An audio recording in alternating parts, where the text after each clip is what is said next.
Hello, this is Professor Michael Forney, and this is week 4 of the macroeconomics class. And for this week, I'm going to have two prepared lectures. The first lecture focuses on chapter 27, looking at some basic macroeconomic relationships. And then also this week, there will be another lecture you'll need to listen to. It's involving developing the aggregate expenditure model, which is discussed in chapter 28. So we'll start first by looking at some basic macroeconomic relationships, and what we're going to start to embark on is we're going to, over the next couple of chapters, we're going to build a model for studying the workings of the economy. And this chapter 27 kind of introduces the foundational pieces for this model we're going to build over the next few chapters. Alright, and so kind of as our kind of window for beginning this process is we're going to look at a relationship. And the relationship is in between disposable income, which is like income after taxes have been taken out of personal income. If you remember from the GDP process, you calculate disposable income as personal income minus personal income taxes. It's like the income that's available to be disposed of. And this income can be disposed of in two ways. Either it can be spent for consumption purposes, or it can be used for savings. So those are the two options.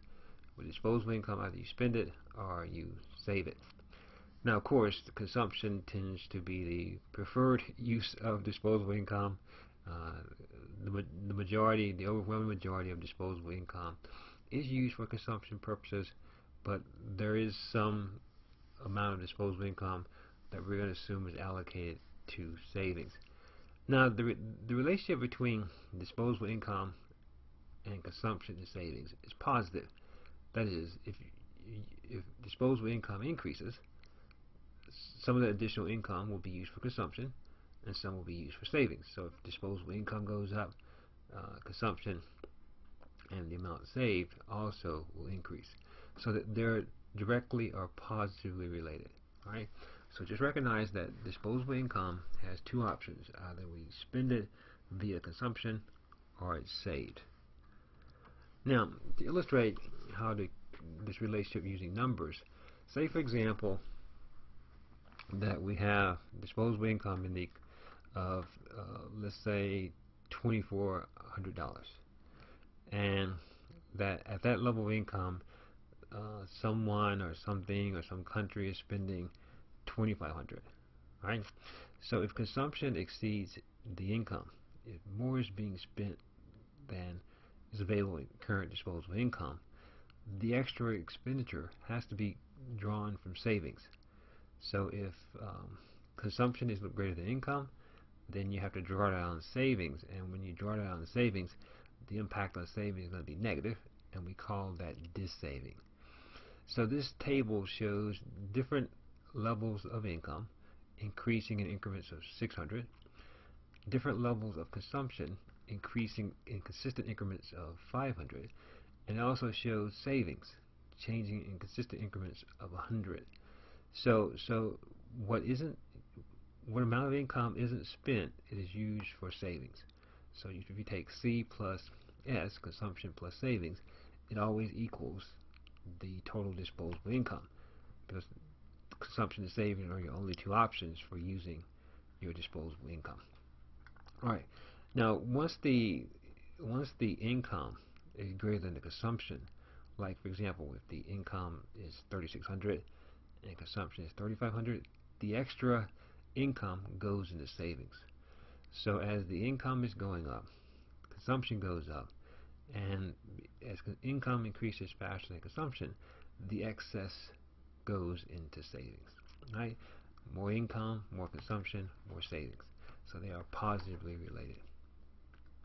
Now if I take that consumption series, I see that consumption is going up consistently in increments of 500. If I were to plot that with respect to income, I would be able to depict something called the consumption function. And by the same token, I see that as the income goes up, savings goes up. Savings initially is negative, which we call dissaving, because consumption is greater than income. But as the income increases, reaching a break-even point where consumption and income are the same, beyond that break-even point, savings is positive. So if I were to graph the behavior of savings, it would start negative, crosses zero, and then become positive. If I were to graph the consumption behavior, it's consistently going up in increments of 500. And so the graphical depiction of that, if I look at this red line that I'm calling consumption, it is consistently increasing at a consistent amount. If I look at the savings, it was initially negative, crosses zero, and it becomes positive. So wherever the savings function is below zero, it's called graphically depicting dissavings.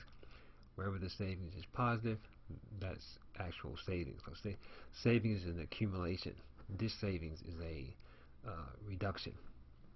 Alright, so notice where the consumption line crosses this 45-degree line. At that point, it's like saying the consumption equals the income. Because for a 45-degree line, its slope is 1. So where the consumption function crosses that 45-degree line, it's like saying consumption equals income.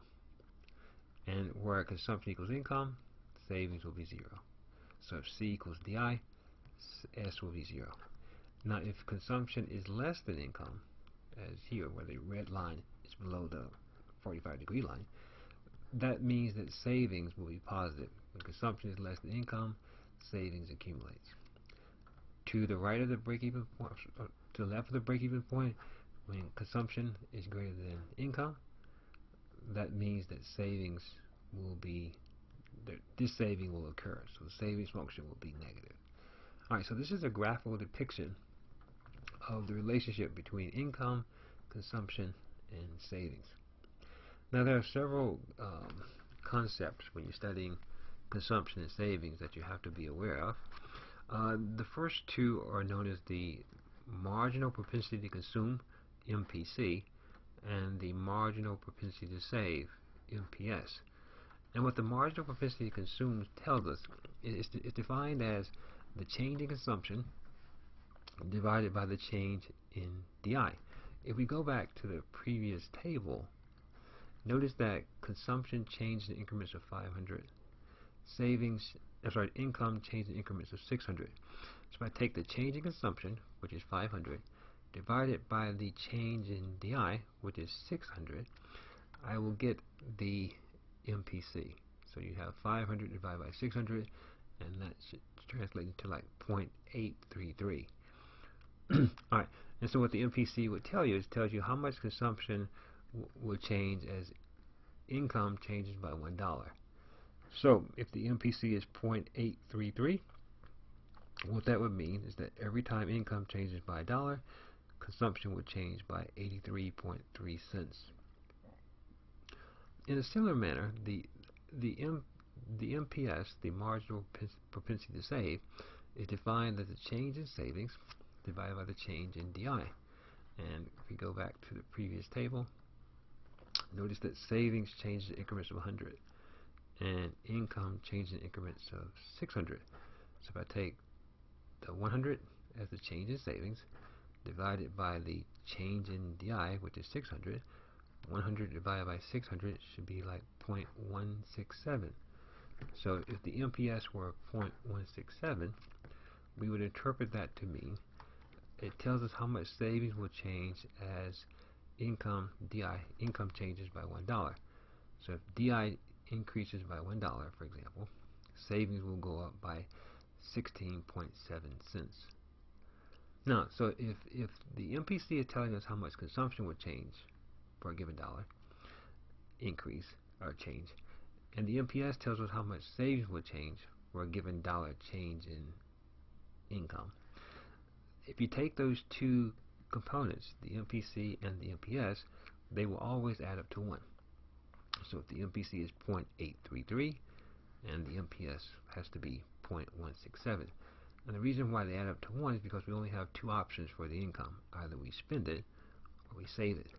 Now the MPC and the MPS, I like to think of them as forward-looking concepts because they're kind of predicting how consumption will change as income changes and how savings will change as income changes. So they're kind of predicting what's going to happen to consumption going forward and what's going to happen to savings going forward as income changes by $1. Other concepts related to consumption and savings are the average propensity to consume, APC, and the average propensity to save, the APS.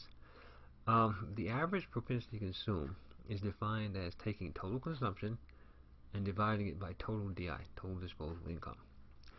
The APS is where you take total savings and divide it by total disposable income. For example, let's go back to the table. Say for example the income is, let's take an easy one. Let's say the income is $3,000 and the corresponding consumption is $3,000.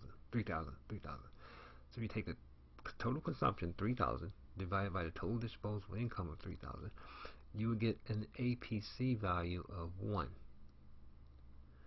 Now if you take the corresponding savings, which is 0, and divide it by the corresponding income of $3,000, 0 divided by 3,000 is 0. So the way you would interpret the APC is telling you that if all of the income is being used for consumption, then on average, so if a person has $3,000 in income and they spend it all on consumption, then their APC will be 1 because they've used all of their income for consumption purposes. And of course, if all income is used for consumption, that means there's nothing left for savings. So on average, this person would be saving no income if the income were at $3,000. So the the APC tells us how much of disposable income was used for consumption on average. So if disposable income is $3,000 and consumption is $3,000, then that person used all their income, 100% unity, for consumption purposes. If the income is $3,000 and savings is 0, then the APS would be 0, which means that person saved nothing of their income on average. Interestingly as well, if you take the APC plus the APS, the sum of those two always equal 1. What you don't spend on average, you will save on average. Unlike the marginals, which were forward-looking, the averages are more, they focus on the current activity, spending or savings, or historical. For example, if last year a person earned $50,000 in disposable income, and of that $50,000 they spent, I don't know, $45,000 on consumption items, durable goods, non-durable goods, services, their APC would be the $45,000 that they spent on consumption divided by the disposable income, which is $50,000. So the APC would be 0.9. Now, if they spent $45,000 and they had $50,000 in disposable income, that means the other $5,000 would be used for savings. So you take the $5,000 that was saved divided by the total income of $50,000. 5,000 divided by 50,000 is going to be 0.1 or 10%. So that person historically had spent on average 90% of their income, and historically they had saved 10%. So the 90% plus the 10% would equal 1, or all of their historical usage for disposable income. Now, I created a table to do illustrate some calculations, and because the consumption changes in consistent increments and income changes in consistent increments, the MPC and the MPS will always be constant. We're playing with linear functions, straight lines, and so the MPC, once you know the initial value, it will stay the same, and once you know the initial MPS, it will stay the same because we're dealing with straight line functions. Notice that the MPC plus the MPS is 1, and I got the MPC by taking the change in consumption, 500, dividing it by the change in income, 600, and that change is consistent. Income consistently changes by 600, and consumption consistently changes by 500, and so the MPC will be consistent. And once I know the MPC, I know that the MPC plus the MPS has to equal 1, and so the MPS can be determined that way. For the APC values, I would take the consumption, for example, at a given level of income. So it's $600 income. Consumption was $1,000, so you take 1,000 divided by 600, you get an APC of 1.67. And once I know the APC plus the APS have to equal 1. So you add those two columns, and their sum will always be 1. So the APC plus the APS equals 1. Now, a very interesting concept that's going to be very useful for us in later chapters is a concept called the multiplier. And the multiplier is a concept that tells us how much real GDP will change given some change in some initial expenditure. And the expenditure options we have at our disposal are consumption, investment, government, and exports. These four components are known as the injections. And so if you have a change in one of the injections, consumption, investment, government spending, or exports, that change has a multiplied effect on income. And this thing called the multiplier, it helps us determine, based on how much an expenditure change, how much we can ultimately expect real GDP to change. Let me give you an analogy. Say, for example, I throw a pebble into a pond, or a rock into a pond. Once that rock hits the surface of the water, it creates kind of a rippling effect. And those ripples will spread across the surface of the water until they become very weak and start to break apart. And so the multiplier process is like measuring that rippling effect. So if I throw a pebble in the pond, it's like throwing expenditures into the economy. And once those expenditures hit the economy, they have a rippling effect in terms of income, or real GDP. And so the multiplier helps us to measure how much real GDP will change based on this initial expenditure, these injections occurring. Now, for example, the multiplier is defined as you take 1 over the MPS. So we were just playing with how to calculate the MPC, the MPS. So if you take 1 over the MPS, that's how you calculate the multiplier. For instance, if the MPC, for example, were 0.8, then the MPS has to be 0.2 because the MPC plus the MPS always equals 1. So if the MPS is 0.2, I take 1 over the MPS, 1 over 0.2, and that is 5. And so this 5 is telling us, this 5 is the multiplier, is telling us how much we can expect real GDP to change given some initial expenditure. For example, so assuming the multiplier is 5, if M is 5, for each dollar change in some expenditure, real GDP will ultimately change by $5. So if, for example, consumption goes up by $1 and the multiplier is 5, we can expect real GDP to grow by $5. Or alternatively, if investment goes up by $1 and the multiplier is 5, we can expect real GDP to grow by $5. It's like measuring that rippling effect. So if we throw $1 of consumption expenditures into the economy, that $1 of consumption expenditures will multiply into ultimately $5 of additional real GDP growth. Now, also concerning the multiplier, since it's the reciprocal of the MPS, if the MPS is larger, for example, let's say the MPC were 0.5, then the MPS would be 0.5. And you take 1 over 0.5 and you will get 2. So it looks like when the MPC is larger, the multiplier gets smaller. By the same token, when the MPS is smaller, the multiplier gets bigger. And the reason for that, as we will see in more detail later, if we are using less of an additional dollar for savings, that means we're using more of it for consumption. And since consumption is an injection, more consumption would tend to make the effect on real GDP larger. So if the injection is larger, that times the multiplier will have a larger effect on real GDP. Alright, so this is just kind of introducing the multiplier concept. We will use it extensively in the next chapter that we will also look at this week, which is a chapter on the aggregate expenditure model. The multiplier plays a significant role in that model, and we want to be comfortable with using it because it will help us to explain some very powerful things as we look at the macroeconomy.